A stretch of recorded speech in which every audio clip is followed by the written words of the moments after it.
मैं क्या हूँ कर समझ जाओगे, जीना हो जाएगा आसान। दुख और पीड़ा कम हो जाएंगे, जियोगे तुम सीना तान। तो बाबा जी के प्रति कृतज्ञता अर्पित करते हुए आज के इस पठन के कार्यक्रम को हम आरंभ करते हैं। Page number 29। अभी बाबा जी अस्तित्व मूलक मानव केंद्रित चिंतन पूर्वक सह अस्तित्ववादी विधि से अभी जो विधियां काम कर रही हैं वो आस्था वाली विधि है, जिसको हम अध्यात्मवाद कहते हैं, या विज्ञान विधि है जिसको हम भौतिकवाद कहते हैं। तो बाबा जी के नजरिए से यानी जो सहअस्तित्ववादी विधि है, ये जो अस्तित्व मूलक मानव केंद्रित चिंतन है, इसका स्वरूप क्या होगा उसके बारे में बाबा जी बता रहे थे। परिवार से बाबा जी ने आरंभ किया था। पेज नंबर 28 पर 39(1) का जो पॉइंट है कि परिवार व्यवस्था में विश्वास निर्वाह निरंतर। तो जब ये सहअस्तित्ववादी विधि काम करेगी तो इसको देखना है कि सहअस्तित्व का जो स्वरूप है आदमी को कहाँ से समझना पड़ेगा। अगर मैं उस छोटी इकाई को देखूं जिसके साथ मैं अभी सहअस्तित्व में रहा हूं, संबंधों में खासकर, तो हम देखेंगे कि परिवार ही हमारे सामने खड़ा है। परिवार में ही मुझे समाधान और समृद्धि के साथ जीना होता है। परिवार के बाद अगला जो कदम आता है वो समाज का आता है, और समाज में क्या होता है कि उपयोगिता पूरकता विधि से मुझे समाज में जीना है। अभी मैं किस विधि से जी रहा हूं? जी तो अभी भी समाज में ही रहा हूं। तो अभी मैं जो जी रहा हूं वो सुविधा संग्रह विधि से जी रहा हूं, भौतिकवादी या अध्यात्मवादी विधि से जी रहा हूं। और जीना किस विधि से है? सह अस्तित्ववादी विधि से, उपयोगिता पूर्वकता को समझते हुए। तो तुम देखोगे ये सारे काम जो कल 5 काम बाबा जी ने बताए थे, वो 5 काम आज भी संसार में हो रहे हैं। आज भी संसार में शिक्षा व्यवस्था है, लेकिन बाबा जी किसकी बात कर रहे हैं? मानवीय शिक्षा संस्कार की। आज भी न्याय है, जगह जगह न्यायालय खोल दिए गए हैं, और न्यायालय भी एक लेवल के नहीं। पहले तो पंचायतें फैसला करती हैं, और ये न्याय और सुरक्षा का काम है। तो न्याय सुरक्षा यहाँ पर पुलिस और कानून दोनों मिलकर कार्य कर रही है, लेकिन फिर भी क्या न्याय हो पा रहा है? यहाँ बाबा जी जिस न्याय की बात कर रहे हैं वो न्याय दूसरा है। वो है संबंधों के साथ जीना, संबंधों में मूल्यों का निर्वाह करना और उभय तत्व को प्राप्त करना। उत्पादन कार्य आज भी हो रहा। ये समझना पड़ेगा। इस पुस्तक का नाम भी विकल्प है। बाबा जी विकल्प प्रस्तुत कर रहे हैं, हम कैसे जी रहे हैं और कैसे जीना है कि हमें निरंतर सुख मिले, उसका विकल्प। उत्पादन कार्य आज भी हो रहा है। आज भी लोग अपने खेतों में फसलें उगाते हैं, उत्पादन करते हैं। फैक्ट्रियों में भी माल वहां पर उनका उत्पादन करते हैं।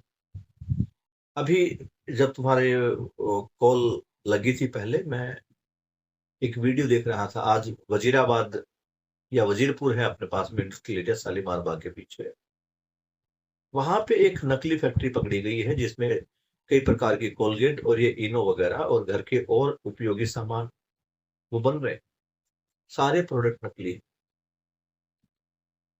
मतलब अपने दांतों की सुरक्षा के लिए जिस कोलगेट को मैं इस्तेमाल कर रहा हूँ उसी में जहर घोल दिया। पेट में जब एसिडिटी बनती है, उस एसिडिटी को शांत करने के लिए मुझे इनो लेना पड़ता है। और आज पता लगा कि वो इनो भी नकली है। पता नहीं कौन कौन से केमिकल्स उसके अंदर मिला दिए गए। तो कहाँ सुरक्षित है? उत्पादन आज जो हो रहा है, विनिमय आज जो हो रहा है, उत्पादन और विनिमय दोनों को एक साथ ले रहा हूं।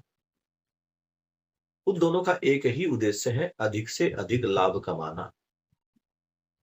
और मैं आज बाबा जी की उस बात को फिर से रिवाइज कर रहा हूं कि जब जब लाभ होता है तब तब शोषण होता है। लाभ और हानि दोनों ही शोषण का प्रतीक है। अगर मैं कोई चीज किसी से सस्ते में खरीद रहा हूं तो मैं उसका शोषण कर रहा हूं, जिससे मैं खरीद रहा हूं, दुकानदार। ऐसे दुकानदार अगर कोई सस्ती वस्तु मुझे महंगे में बेच रही है तो वो मेरा शोषण कर रहा है। तो ये लाभ और हानि की जो प्रवृत्तियां है, ये शोषणकारी प्रवृत्तियां है। आगे अभी स्वास्थ्य, संयम, इनको भी देख लेते हैं। स्वास्थ्य के प्रति आज भी मानव जागृत है, सॉरी, जागरूक है। गलती से जागृत निकल गया। तो इतना जागरूक है मानव अपने स्वास्थ्य को लेकर, लेकिन क्या आज वो स्वस्थ है? और स्वास्थ्य सेवाएं जो है वो क्या इजीली अवेलेबल है? कहते तो है कि हमारे आसपास में ही हॉस्पिटल है, अच्छे अच्छे हॉस्पिटल बन गए, सरकारी हो या प्राइवेट, और है भी। मुझे इलाज कराने जाता तुरंत मेरा इलाज आरंभ कर देते हैं, लेकिन पहले कार्यक्रम क्या है? पहले कार्यक्रम है शोषण का, लूट का। तो बाबा जी ने इन सभी पांचों आयामों का विकल्प दिया। क्या विकल्प दिया है? सहअस्तित्ववादी से इनका विकल्प दिया, जहां हम न्याय, धर्म, सत्य की रोशनी में इन पांचों आयामों पर चिंतन करेंगे, जो ऑलरेडी हम कल कर चुके हैं। ये सारी चीजें जागृति की अवस्था में, जागृति की पूरकता में होगी। यहां मानव जागृत हो रहा है, वो समाधान और समृद्धि में जी रहा है। ये उससे आगे की बाबा जी ने बात रखी, और हमने बात की थी जब इस नए पॉइंट को चालू किया था। और बात ये थी कि बाबा जी ने केवल कोरी कल्पना नहीं की है, बाबा जी ने पूरा खाका तैयार किया है कि किस प्रकार से आदमी जिएगा, किस प्रकार से वो व्यवस्थित होगा, मानवीयता पूर्ण व्यवस्था क्या है, उसमें मानव कैसे व्यवस्था में रहेगा, किस प्रकार का उसका आचरण होगा, मानवीयतापूर्ण या पशुओं के समान। ये सारा बाबा जी ने क्रमबद्ध तरीके से एक एक चीज को डिफाइन करते हुए लिखा है। और ये आगे जो हमारी बाकी की पुस्तकें हैं, जो लगभग 10 पुस्तकें अभी हमारी है, वैसे तो 14 है, लेकिन जो 10 पुस्तकें बाबा जी ने लिखी है, 4 दर्शन 6 वाद 6, 4 दर्शन 3 वाद 3 शास्त्र, उनमें पूरा डिटेल से इस बात को समझा है। तो अभी हम आगे बढ़ते हैं, पेज नंबर 29 से आरंभ करते हैं। मानव मूल्य प्रधान, प्रमाण, वर्तमान, वैभव है। अब मानव मूल्य की बात करते हैं। मानव का मूल्य क्या है? जीवन मूल्य को तो हमने देख लिया, सुख, शांति, संतोष, आनंद। अब यहाँ पर मानव की जो क्वालिटीज है, किन मूल्यों के साथ जीता है, वो कौन कौन सी है? वो है धीरता, वीरता, उदारता, दया, कृपा, करुणा। तो अब जो वैभवित होगा, जब मानव समझदार हो जाएगा, जागृत हो जाएगा, और जब वो अखंड समाज में जीने लगेगा, वहां पर क्या होगा? मानव मूल्य प्रधान। ये मूल्य प्रधान रहेंगे। ये जब मूल्य आचरण में आएंगे मानव के, और नॉट ओनली ए सिंगल आदमी, ये हर मानव का नियम होगा, मानव का मूल्य। तो उससे क्या होगा? जो प्रमाण, वर्तमान, जो मानव मूल्य प्रधान प्रमाण है, वो वर्तमानित रहेगा और वैभव रहेगा। वैभवित रहने का मतलब है कि ये एक पद प्रतिष्ठा पर स्थापित हो जाएगा, देव मानव, दिव्य मानव। आगे बात बता रहे, हर समझदार मानव जीवन मूल्य, सुख, शांति, अभय और सहअस्तित्व, इनको जीवन मूल्य बताया है। जीवन मूल्य के अर्थ में, हर समझदार मानव जीवन मूल्य के अर्थ में मानव लक्ष्य क्या है? सुख, शांति, संतोष, आनंद, उनको प्रमाणित करना ही प्रमाण वर्तमान परंपरा है। यानी जो मानव है, हर समझदार मानव, हर जागृत मानव, हर ज्ञानवान मानव, वो जीवन मूल्यों के अर्थ में मानव लक्ष्य प्रमाणित करता है।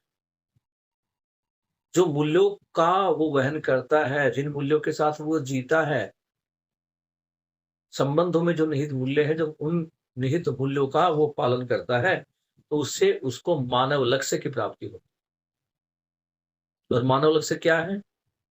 ये पहले भी बार बार आया है। तो मानव लक्ष्य है सुख, शांति, संतोष, आनंद। जब दसों क्रियाएं उसकी चलती है मानव जीवन, तब ये मानव लक्ष्य उसको प्राप्त होता है। और बाद में सारा कार्यक्रम उस लक्ष्य को प्रमाणित करने के लिए ही है। सुख, शांति, संतोष, आनंद। आनंद कहाँ पर है? आत्मा में। कब है? जब आत्मा सह अस्तित्व को, इसके साथ व्यापक के साथ सह अस्तित्व को अनुभव करे, और फिर मानव उसके बाद अनुभव हो जाने के बाद वो जो उसने जिया है सह अस्तित्व, वो जो उसने महसूस किया है, वो जो आनंद की अनुभूति वो कर रहा है, उस आनंद को प्रमाणित करने के लिए अब उसका कार्य व्यवहार होता है। हर परिवार मानव प्रधानतः स्थापित मूल्य, शिष्ट मूल्य सहित अखंड राष्ट्र समाज के वैभव के अर्थ में प्रमाणित परंपरा वैभव। क्या बताएं? ये जो 18 मूल्य बाबा जी ने बताए, नो स्थापित और नो शिष्ट मूल्य, मानव इन मूल्यों को ग्रहण करेगा। और ऑलरेडी मानव में ये मूल्य है, केवल मानव को समझना है, उनको जांचना। जब मानव इन मूल्यों के साथ जिएगा, इनमें जब न्याय, धर्म, सत्य को प्रमाणित करेगा, तो अखंड समाज की जो परंपरा है वो चलेगी। अखंड समाज में किस चीज की परंपरा चलेगी? वो चलेगी मानवीयतापूर्ण आचरण के लिए, और फिर वही वैभव हो। जैसे आज उल्टी परंपरा चलने के कारण सुविधा संग्रह का वैभव तो नहीं कह सकते। वैभव होने का ही मतलब है कुछ पॉजिटिव चीज है उसने होल्ड कर रखी। लेकिन अगर आज के इस संसार में हम जी रहे हैं, देख रहे हैं, तो पॉजिटिविटी तो कुछ है ही नहीं। उसने केवल और केवल सुविधा संग्रह, भोग, अतिभोग, लालच, इनको वहां पर सेंटर कर रखा। उनके ऊपर सारे क्रियाकलाप उसके केंद्रित। आगे है जागृत मानव परंपरा। अब क्या है? मानव परिवार व्यवस्था से आगे बढ़ता हुआ समझदार हो गया है और जागृति की परंपरा की तरफ बढ़ रहा है। तो जागृत मानव परंपरा में क्या होगा? तो जीने के वैभव में, जीवन मूल्य के अर्थ में मानव लक्ष्य प्रधान। जब आदमी जी रहा है, तो जीने में अभी क्या प्रधान है? अभी सुविधा संग्रह प्रधान। तो जब जागृत मानव परंपरा होगी, तो उसमें क्या चीज रहेगी? जीवन मूल्य और मानव लक्ष्य, ये प्रधान रहेगी। जीवन मूल्यों को प्रमाणित करना, जीवन लक्ष्य को प्रमाणित करना। और कैसे प्रमाणित करना? अपने आचरण के द्वारा, अपने कार्य व्यवहार के द्वारा। अगला है अखंड समाज वैभव में स्थापित वशिष्ठ मूल्य प्रधान। जब अखंड समाज की बात होगी, अखंड समाज मतलब पूरा समाज एक, तेरा मेरा की दीवार वहां से हट गई, तो इसमें क्या होगा? जो स्थापित और शिष्ट मूल्य है, जब ये जागृत मानव परंपरा होगी और अखंड समाज की बात होगी, तो स्थापित और शिष्ट मूल्य ये प्रधान होंगे। यानी पहले इनका ही कार्य, इनके अनुसार ही कार्य व्यवहार होगा। अभी देख रहे हैं ये अखंड समाज वैभव की जो बात है, तो सीधी कनेक्ट हो रही है मानवीय शिक्षा संस्कार की सुलभता से। अब जब मानव अखंड समाज में व्यवस्थित हो गया और सभी मूल्यों का निर्वाह करने लगा, तो क्या होगा? सार्वभौम व्यवस्था सहज वैभव में मानव मूल्य प्रधान। अब मानव का मूल्य प्रधान कहां पर? सार्वभौम व्यवस्था में। जब ये पूरी प्रकृति को हम एक रूप में देखते हैं, एक सिंगल यूनिट के रूप में देखते हैं, हम अपने आप को अलग अलग सीमाओं में बांधते नहीं। जब हम इस रूप में देखते हैं तो क्या है कि सार्वभौम व्यवस्था सहज वैभव में मानव मूल्य प्रधान है। जब ये जागृत मानव परंपरा चलेगी तो इसमें प्रधान क्या होगा? मूलतः किस विषय पर बात हो? वो है मानवीय मूल्यों। तो बाबा जी जागृत मानव के बारे में बता रहा है। जब जागृत मानव की परंपरा चलेगी तो वहां क्या क्या होगा, कैसे कैसे परिवार सजेगा, फिर समाज सजेगा, फिर समाज के अंदर किस प्रकार लोग मूल्यों के साथ जिएंगे, और जब उनकी संतानें अपने माता पिता को, अपने भाई बहनों को शिष्ट मूल्यों के साथ, स्थापित मूल्यों के साथ जीता हुआ देखते हैं, तो उसी चीज की परंपरा बनी। जैसे वर्तमान स्थिति में बच्चा अपने मम्मी पापा को झूठ बोलते हुए देखता है तो झूठ सीखता है, अपने मामा पापा को झगड़ा करते हुए देखता है तो झगड़ा सीखता है। इसी प्रकार जब जागृत परंपरा बनेगी और जब बच्चे देखेंगे कि हमारे बड़े, हमारे मम्मी पापा, हमारे बड़े भाई बहन, ये सभी मानव लक्ष्य और जीवन मूल्यों का, स्थापित मूल्य और शिष्ट, जब इन मूल्यों का पालन कर रहे हैं तो ऑटोमेटिकली वो बच्चे भी करना शुरू कर दें। क्योंकि हम बच्चों को देखें तो बच्चे अनुकरण और अनुसरण करते हैं। जैसा हम करते हैं उसको देखकर वैसा ही वो एक्ट करते हैं। अनुकरण अनुसरण पर इस पर बात पहले हो चुकी है। आगे हम बात करते हैं अगले पॉइंट की तरफ। अब 39 का जो सब पॉइंट 2 है उसका भी सब पॉइंट 1, उसकी तरफ हम आगे बढ़ रहे हैं।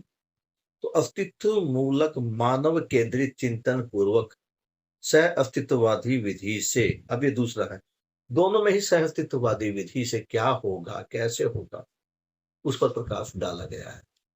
तो क्या बता रहे हैं कि परिवार समूह सभा, वो जो 10 सोपानी व्यवस्था कल मैंने जिसका फोटो भेजा था उसके बारे में बात कर। परिवार समूह सभा क्या होगी? परिवारों का समूह और उनकी सभा, यानी 10 परिवार, 10 परिवारों से निर्वाचित 10 जन प्रतिनिधि परिवार समूह सभा।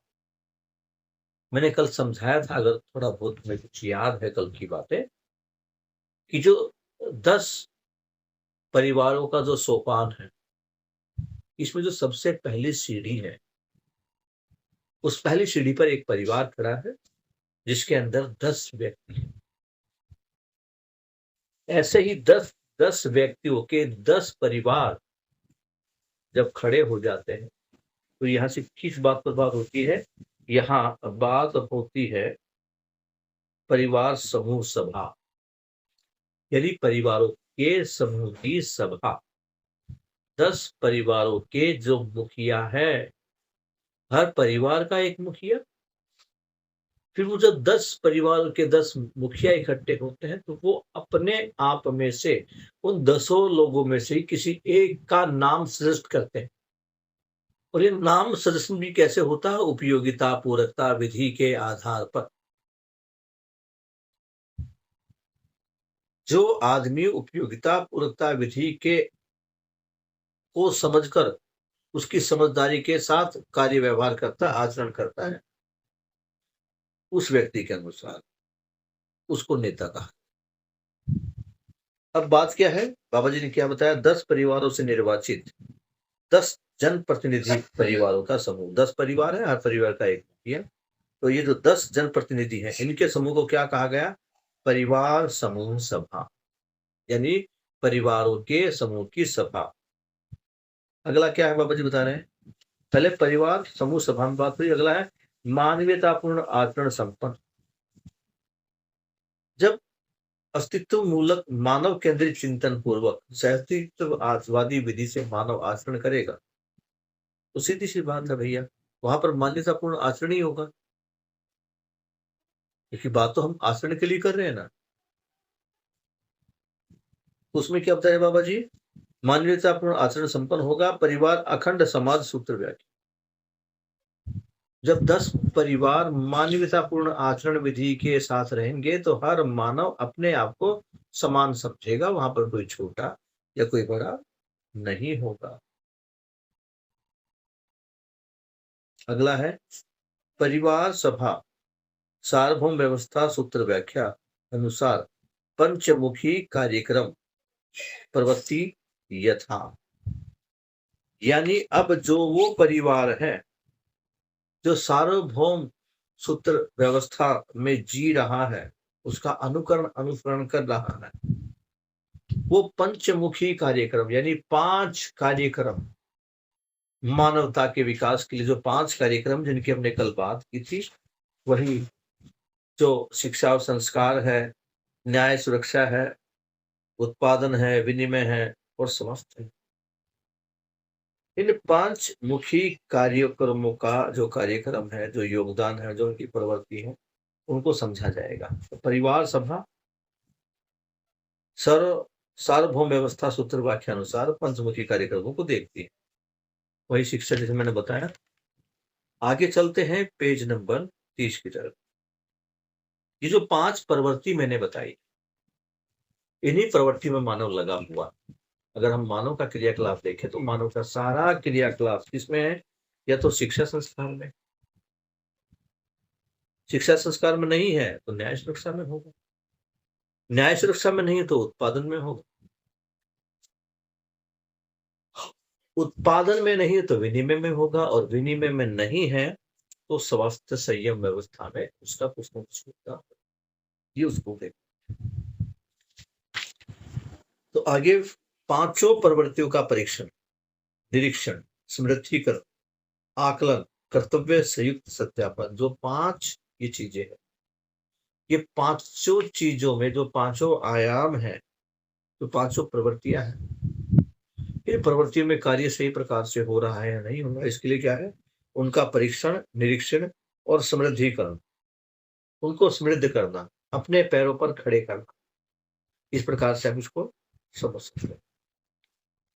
तो परिवारों का परीक्षण, निरीक्षण, समृद्धिकरण, आकलन, कर्तव्य, संयुक्त सत्यापन, इन 5 चीजों का सत्यापन होगा, ये वेरीफाइड।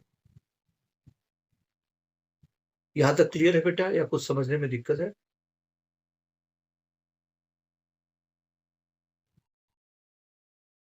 नहीं सर। क्या समझ में आया? कोई बच्चा डिफाइन कर सकता है अभी तक जो हमने पढ़ा है, उसमें क्या क्या चीजें आई? लिख रहे हो या नहीं मुझे नहीं पता, तुमसे अच्छा कोई नहीं जानता। कौन कौन बच्चा नोट कर रहा है, साथ के साथ कुछ अच्छी चीज आ रही है तो? वैसे तो बाबा जी ने पूरी अध्ययन सामग्री को इतना अच्छा लिखा है, इसका एक एक शब्द मानव जाति के लिए उपहार है। बाबा जी ने इस पुस्तक में ऐसे छोटे छोटे ऐसे मंत्र दे दिए हैं जिनके साथ जीने का आनंद बन जाता है। और मंत्र को भी देखते, हर एक सार्थक शब्द मंत्र। बाबा जी ने कहा जैसी दृष्टि वैसी सृष्टि, या कहे जैसी सृष्टि वैसी दृष्टि। इतने शब्द बाबा जी ने, इतनी सारी चीजें बाबा जी ने दे दी है। कितना आनंदित होता है मन, ये भी सारी चीजें हमें प्राप्त हो रही। तो अब 39.2 का जो सेकंड पॉइंट है उसके बाद पढ़ते हैं। हर परिवार मानव में 6 महिमा। अभी तक हम इस पर थोड़ा सा कनेक्टिविटी देखते हैं। ये बाबा जी इस हिस्से में यही बता रहे हैं कि जब जागृत मानव की परंपरा होगी तो उस परंपरा में मानव का आचरण कैसा होगा। तो अभी बाबा जी परिवार से आगे बढ़ रहे हैं। परिवार और परिवार से आगे जो 10 परिवारों का समूह है उसकी तरफ बढ़ते। और यहाँ बाबा जी ने बताया कि क्या क्या कार्यक्रम, ये 5 आयामों पर बात की। लेकिन जब हम बात करते हैं समझदार मानव की, तो बाबा जी ने किसको समझदार मानव कहा है? तो बाबा जी कह रहे हैं कि इस समय प्रकृति में जो भी मानव है, या ये कहे कि जो भी समझदार मानव है, या किसे समझदार मानव कहेंगे, उसकी कसौटी के लिए 6 पॉइंट्स को दिया गया है, जिन्हें स्वायत्त मानव कहा गया है। ये जीवन विद्या एक परिचय पुस्तक में भी आई। स्वायत्त मानव, समझदार मानव। तो किसको बाबा जी ने समझदार मानव कहा है? समझदार मानव होने के लिए नंबर 1, ये 6 पॉइंट है। नंबर 1 पर है स्वयं के प्रति विश्वास, फिर श्रेष्ठता का सम्मान, फिर स्व प्रतिभा में विश्वास, प्रतिभा के अनुसार व्यक्तित्व में विश्वास। वैसे पहले 5 थे, इसमें जो ये दूसरा और तीसरा, सॉरी, तीसरा और चौथा पॉइंट है, यहाँ पे इसको अलग अलग करके लिखा है, वहां उनको अलग अलग लिया था। वहां उनको एक अलग अलग करके लिया था, यहाँ एक साथ लिया है। तो क्या बता रहे बाबा जी? प्रतिभा और का सम्मान और श्रेष्ठता का सम्मान, अपनी खुद की प्रतिभा की पहचान होना और श्रेष्ठता का सम्मान करना। यह बाबा जी ने दोनों को अलग 2 पॉइंट में दिया है। तो 1 नंबर पर जहां स्वयं के प्रति विश्वास है, दूसरा है श्रेष्ठता का सम्मान, तीसरा है प्रतिभा और विश्वास, प्रतिभा में विश्वास, प्रतिभा और व्यक्तित्व में विश्वास। ये था, अब इनको अलग अलग कर दिया है। 5वां है व्यवहार में सामाजिक। जो एक स्वायत्त या समझदार आदमी होगा, उसमें क्या क्या गुण हो, समझदार आदमी के गुण लिखे हैं। तो व्यवहार में सामाजिक होगा और उत्पादन में स्वावलंबी, यानी वो अपने परिवार की जरूरतों को पूरा करने के लिए किसी पर आश्रित नहीं है, अपनी उपयोगिता पूरकता विधि के अनुसार वो कार्य करेगा। तो सहज प्रवृत्ति प्रमाण से निरीक्षण, परीक्षण, आकलन, आवश्यकता अनुसार समृद्धिकरण, संयुक्त सत्यापन। तो अभी जो सहज प्रवृत्ति है, इसमें क्या करेगा मानव? इन सारी चीजों को अपने में जांचेगा, उनका निरीक्षण, परीक्षण और सर्वेक्षण करेगा, और जरूरत पड़ेगी तो समृद्धिकरण, संयुक्त सत्यापन। जो सत्यापन होगा वो भी समृद्धि के आधार पर। मैं समझदार हो गया हूं या नहीं हुआ, मुझे स्वयं पर विश्वास आया है या नहीं आया, मैं एक सही मानव कैसे बन सकता हूं? अगर ये 5 या 6 गुण मेरे अंदर आ जाए, तो मैं प्रकृति का समझदार आदमी हूं। हम कहते हैं ना भी मैं समझदार हो गए, समझदार हो गए, क्या तुम्हें विश्वास है? कई बार अंदर ही विश्वास डूब जाता है, तो इसको समझदार मानव नहीं कहेगा। समझदार मानव का जो पहला ही स्टेप है वो स्वयं के प्रति विश्वास। Yes, I can do this, मैं कर सकता हूं। ये ऐसा अडिग विश्वास होना ही स्वयं के प्रति विश्वास है। अगला है श्रेष्ठता के प्रति सम्मान, ये हम ऑलरेडी कर चुके। तो 39.2 का जो सेकंड पैरा है, ये भी हमने समाप्त कर लिया। अब इससे और आगे बढ़ रहे हैं हम, स्टेप बाय स्टेप 10 सोपान को करेंगे। तो अभी हमने पहले 2 को किया, इसमें पहले एक परिवार है, फिर उस परिवार 10 परिवारों का समूह है। उनको क्या क्या नाम दिए गए थे वो कल आप किताब में अपना फोटो देख लेना, ग्रुप में मैंने शेयर किया है। आगे 39.2 का थर्ड पैरा, अस्तित्व मूलक मानव केंद्रित चिंतन पूर्वक सह अस्तित्ववादी व्यवस्था विधि से मोहल्ला, ग्राम और परिवार से। अब थोड़े और ऊपर चल रहे, पहले 10 परिवार, फिर 10 परिवार से क्या बनी? परिवार सभा, फिर 100 परिवार हो गए तो क्या बन गया? क्योंकि 100 परिवार होते हैं तो 1000 आदमी के आसपास हो गए, एक परिवार में 10 है तो 100 परिवार इकट्ठा हुए, तुम्हारे पास एक बन गया मोहल्ला या ग्राम। तो ये जो सभा बनेगी, एक मिनट भानु थोड़ा पानी दे रहे बेटा, इसको धो के थोड़ा पानी दे रहा, दे दो। तो अब अभी हम 2 स्टेप पर आए थे, परिवार और फिर 10 परिवारों का समूह, जिसको अभी परिवार सभा कहा गया, क्योंकि परिवारों के मुखियाओं की सभा तो बन गई परिवार सभा। तो बाबा जी इसमें आगे बता रहे 339(2) का जो 3rd पार्ट है, 10 परिवार समूह सभा में से निर्वाचित प्रतिनिधि। ये जो 10 परिवार वालों का समूह है, मैंने कल क्या समझाया था, एक परिवार उसका एक प्रतिनिधि यानी मुखिया, ऐसे ही 10 परिवार उनके 10 के 10 अलग अलग प्रतिनिधि। अब ये 10 प्रतिनिधि, अब देखो पहले भी आदमी जो परिवार था 10 लोगों का था, अब इन 10 परिवारों में से 10 लोग छटके आए, तुम देखो कि 10 लोगों का एक परिवार बन गया, इस परिवार का भी एक मुखिया। फिर ऐसे अगले स्टेप पे भी 10 मुखिया खड़े हो जाएंगे, 10 अलग अलग मोहल्लों से, फिर 10 में से एक निकलेगा। तो यहाँ एक ही प्रोसेस अंत तक काम करेगी कि 10 में से एक, 10 में से एक, 10 में से एक लेना। बाबा जी भी बता, 10 परिवार समूह सभा में से निर्वाचित प्रतिनिधि जिनका हमने निर्वाचन किया, 10 जनप्रतिनिधि परिवार सभा से मनोनीत 5 समितियां। अब क्या करना, जो 5 समितियां बनी थी ये गांव से ही काम करना शुरू कर देगी। Thank you.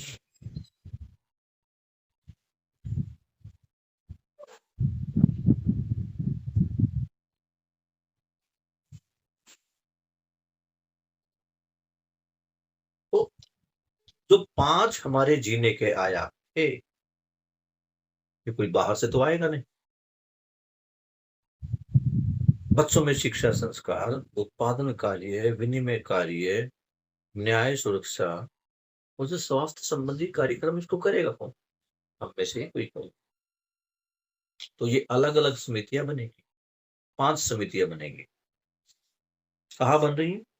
जब हमारे पास 100 परिवार हो, 100 परिवारों के साथ ये समितियों का गठन शुरू हो जाता है। क्योंकि जब 100 परिवार होते हैं तो उन परिवारों को जोड़े रखने के लिए, जोड़ना मुश्किल काम नहीं है। अगर हम 10 परिवार ये ठान ले कि हम सहअस्तित्ववादी विधि से बढ़ते हुए आगे कार्य व्यवहार करेंगे, तो वो शुरू करना, वो स्टार्टिंग में तो जोश में आके काफी लोग मिल जाते हैं, मैं भी कर रहा हूँ, मैं भी कर रहा हूँ, चलो हम भी करते हैं। लेकिन जरूरी चीज क्या है, वो जुड़ना जरूरी नहीं था, वो जुड़कर उसका नित्य वर्तमानित होना, उसकी कंटिन्यूटी रहना, ये जरूरी था। हमने क्या समझ लिया कि भैया कोई संगठन बनाना है, कोई कार्य रूप करना, कुछ भी करना है, पहले सबको इकट्ठा करो। तो इकट्ठा तो कर लिया, अब इकट्ठा करना मुश्किल काम नहीं था, इकट्ठे रहकर आगे कार्य व्यवहार करना, ये उसको देखिए। तो बाबा जी ने देखा कि जब 100 परिवार जुड़े तो इन 100 परिवार आगे बने रहे, इनका जो भाईचारा है, प्यार प्रेम है, इनकी जो अंडरस्टैंडिंग है वो बनी रहे, उसके लिए क्या किया जाए? उसकी वो तभी होगी जब आने वाली पीढ़ियों को ये शिक्षा और संस्कार सुलभ हो जाएगा। तो जिस मानव में जो जो प्रतिभा है, अब क्योंकि गांव में तो सभी लोग हैं और सभी मिलकर अलग अलग काम कर रहे हैं, तो गांव में जिस व्यक्ति के अंदर जो प्रतिभा है, उस प्रतिभा को अपना उपयोगिता पूर्वकता विधि से आगे तक लेके जाएगा और उस सबको सिखाएगा। इतना ही। तो जब ये 100 परिवार समझदार हो गए तो इनकी जिम्मेदारी क्या है कि मानवीय शिक्षा संस्कार समिति बनाई जाए, जो बच्चों को ऐसी शिक्षा और संस्कार देगी।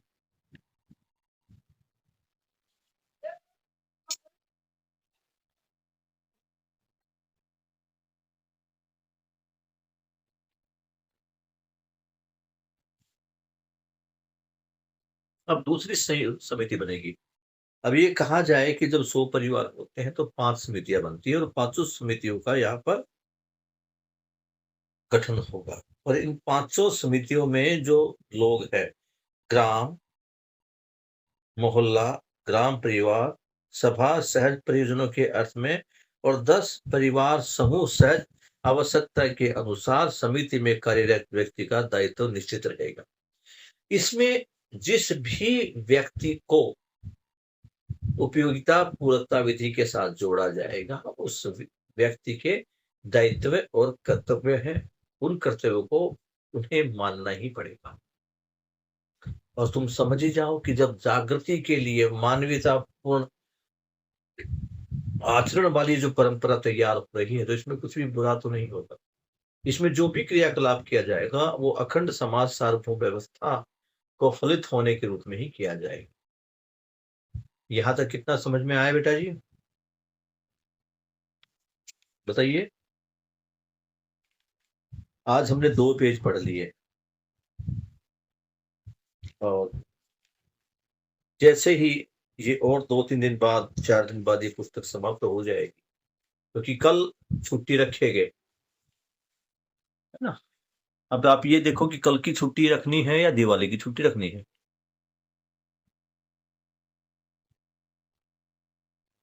दिवाली कब की है? सर 20 की। 20 की है ना, और आज कितना 17 है, तो हम 18 क्लास लेके 19 की छोटी दिवाली है संडे की, तो 19-20 की छुट्टी रख लेते हैं, उसके बाद हम देख लेंगे। तो कल हम कितने क्लास ले लेते हैं, और क्लास लेकर ये 39.2 और 39.2 का चौथा 5वां पॉइंट है, इनको समाप्त कर देते हैं। फिर ये जो मानवीय शिक्षा नीति का प्रारूप है, बाबा जी ने जो मानवीय शिक्षा नीति बनाई है, चेतना विकास मूल्य शिक्षा, इसका प्रारूप क्या है, इस पर हम बात करेंगे। इस पर बात करने के बाद हम इस पुस्तक को अभी छोड़ेंगे नहीं। जैसे हमने वो पुस्तक बीच में छोड़ी थी, हालांकि उसका पठन कार्य तो हमने किया था, बाबा जी के क्वेश्चन आंसर रह गए थे, और हमने डिसाइड भी किया था कि Sunday to Sunday question answer को लेंगे हम, लेकिन व्यस्तता के कारण या इस बुक में इतना आनंद आया कि वो रह गया, तो इसमें हम रहने नहीं देंगे। इसमें इसके बाद ये जो शब्द दिए गए, परिभाषा के कुछ शब्द इस पुस्तक में आए, जो बार बार शब्द इस पुस्तक में आए, बाबा जी ने उनकी परिभाषित करते हुए इसी में परिभाषा संहिता का एक अंश दे दिया। हमें इन शब्दों में जो अर्थ छिपा है उसको, और इन शब्दों के पीछे जो वस्तु है वहां तक पहुंचने का प्रयास करें।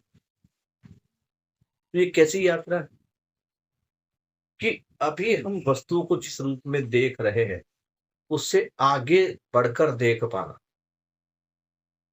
कोई भी वस्तु खाली उसके रूप से हमारी समझ में नहीं आती। अगर मैं किसी सांप को देखूं तो सांप की स्किन पर हाथ फेर के देखो, कितना मस्त चिकना चिकना लगता है। तो सांप को जब मैं देखता हूं तो केवल मैं दृष्टि से नहीं देखता। एक तो मैंने खाली सांप को देख लिया, पहली बार सांप को देखा, ओ अच्छा लगा, और फिर उसी सांप ने मुझे डस दिया। तो अभी तक मैंने सांप को किस रूप में पहचाना था? उसके रूप, रंग, आकार के आधार। अब समझदारी पूर्वक मुझे वो किस प्रकार पहचानना है, यानी कि वो सांप, उस सांप की इस व्यवस्था में, इस प्रकृति में क्या रोल, वो रोल समझ में आना, वो वस्तु समझ में आना, यह वास्तविकता। तो हमारी जो बात थी, हमने कहा था कि साक्षात्कार होना है। अभी हम जो प्रियहित लाभ वाली दृष्टि के साथ जी रहे, समझ के पश्चात जब इस दृष्टिकोण का विकास होगा, तो बाबा जी ने कहा है जब ये चीजें होगी तो हमें साक्षात्कार होगा, यानी जो वस्तु जैसी है वैसी दिखने में आएगी। तो इस परिभाषा संहिता में जो शब्द है वो उसी रूप में है। उस शब्द से अर्थ तक और अर्थ तक वास्तविकता, अर्थ से वास्तविकता तक हम पहुंचने का प्रयास करेंगे। तो बाबा जी के प्रति कृतज्ञता अर्पित करते हुए आज के इस पठन कार्यक्रम को हम यहीं पर विराम देते हैं। अगर आप में से किसी बच्चे का कोई सवाल है तो पूछ सकता है। बताइए।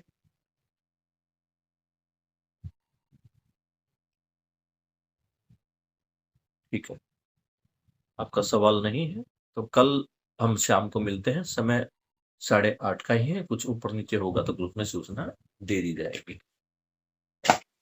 चलो, ठीक है बेटा, गुड नाइट।